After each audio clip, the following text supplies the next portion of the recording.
Les conseils de l'imam al-Razali. Toutes les belles histoires n'ont pas eu lieu dans les temps reculés.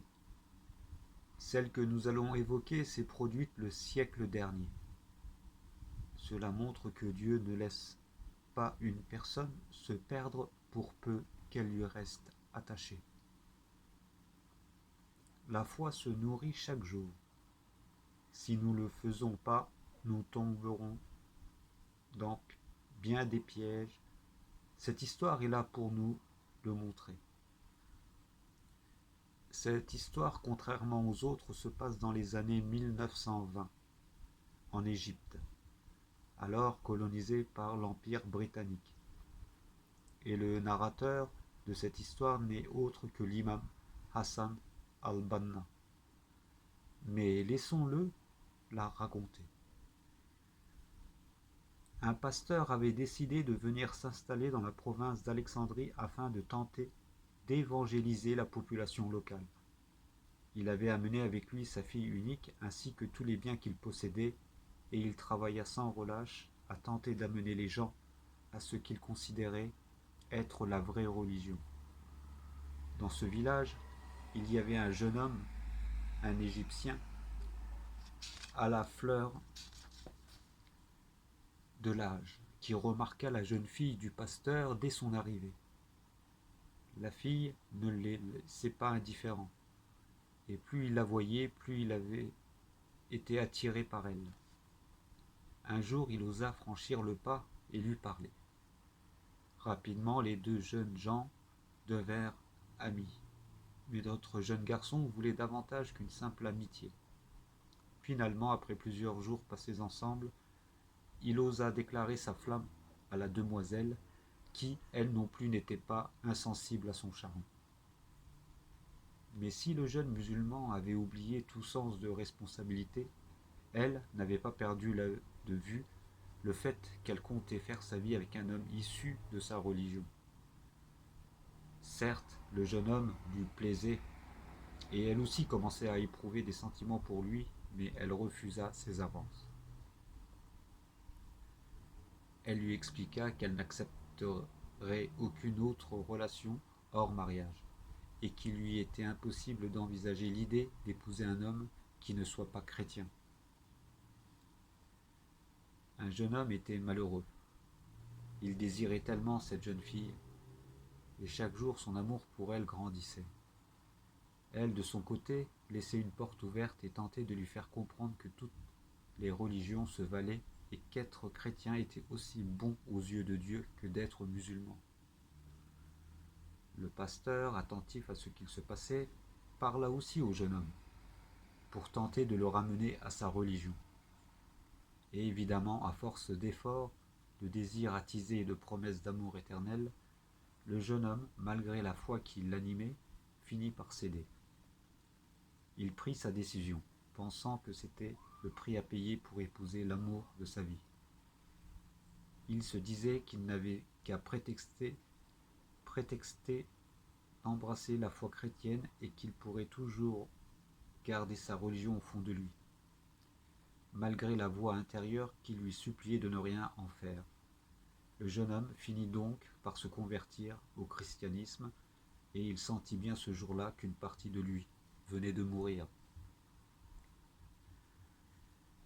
Mais les festivités du mariage furent tellement grandioses qu'il en oublia le reste. Il épousa la jeune femme, certain qu'il trouverait le bonheur auprès d'elle. Les jours coulèrent ainsi, et notre homme semblait être comblé par l'amour, mais toujours si mal à l'aise dans cette religion qui n'était au fond de lui pas la sienne. De son côté, le pasteur faisait preuve d'une vigilance extrême. De son côté, bien que le jeune homme n'avait renoncé à sa religion qu'à contre-cœur, et s'il avait accepté de lui donner sa fille, ce n'était que dans le but de créer des liens entre son église et la population locale. Ainsi, pour être sûr que le garçon ne revienne pas sur ses pas, il décida de le prendre avec lui à l'église. L'homme fut ainsi chargé d'aider à organiser et mener la messe. Il eut droit à des cours de catéchisme, et tout était mis en œuvre pour que sa foi feinte devienne pleine et entière. Un soir, le héros de notre histoire alla se coucher auprès de sa chère épouse.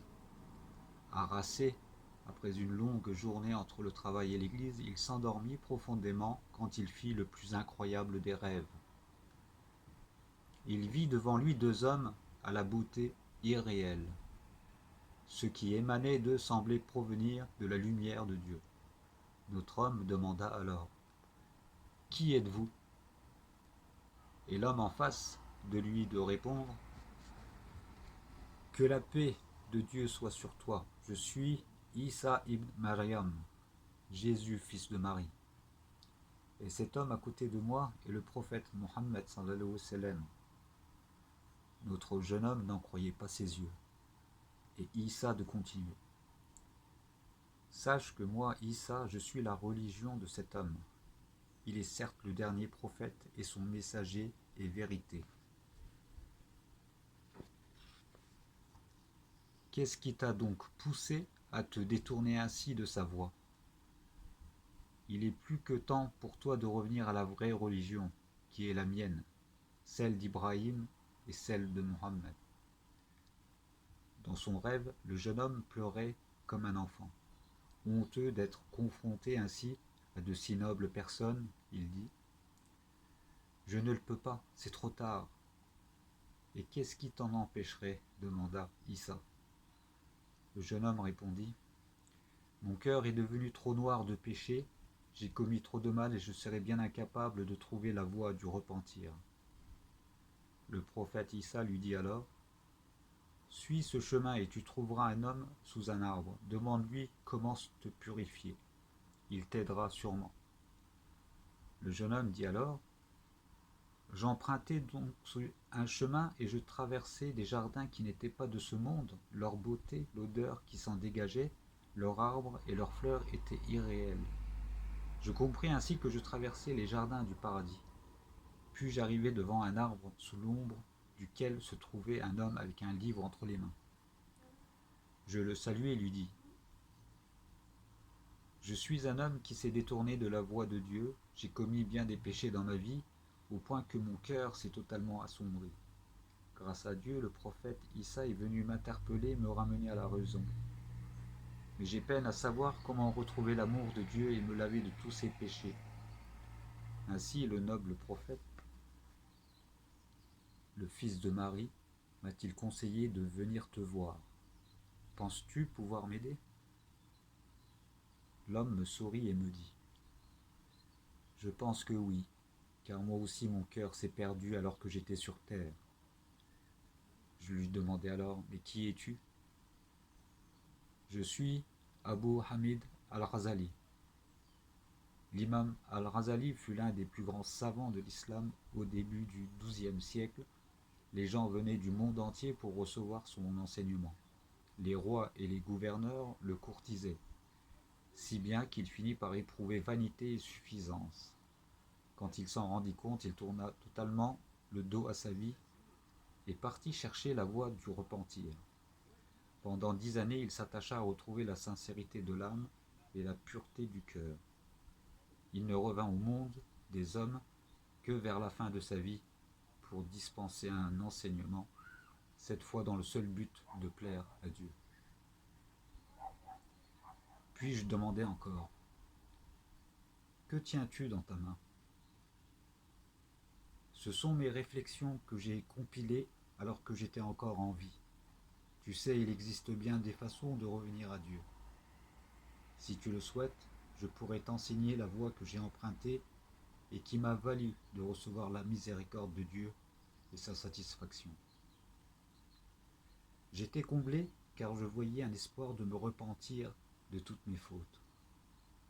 J'acceptai immédiatement et l'imam al-Ghazali me demanda alors de m'asseoir près de lui. Je jure par Dieu que j'ai passé toute la nuit avec ce noble cheikh qui me parla de choses qui réveillèrent mon cœur et qui ravivèrent en moi l'amour de Dieu. Hassan al-Banna reprend. Puis le matin arriva. Le jeune homme ouvrit les yeux alors que les images de son rêve défilaient encore dans son esprit.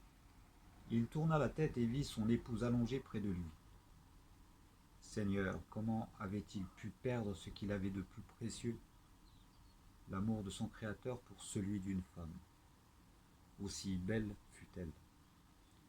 Sans attendre, il se leva, prit quelques affaires et quitta à jamais cet endroit qui avait été pour lui le lieu de ses erreurs. J'ai rencontré ce jeune homme, dit Hassan al-Banna, et il m'a raconté son histoire. Par Dieu, je n'en croyais pas mes oreilles. Puis nous avons commencé à parler de l'œuvre de l'imam al-Razali, notamment de Ihya Ulum ad-Din, la revivification des sciences de la religion. Par Dieu, jamais je ne vis quelqu'un maîtriser autant cette œuvre. Il comprenait des choses qu'aucun d'entre nous n'était en mesure de comprendre. Que Dieu le prenne dans sa miséricorde.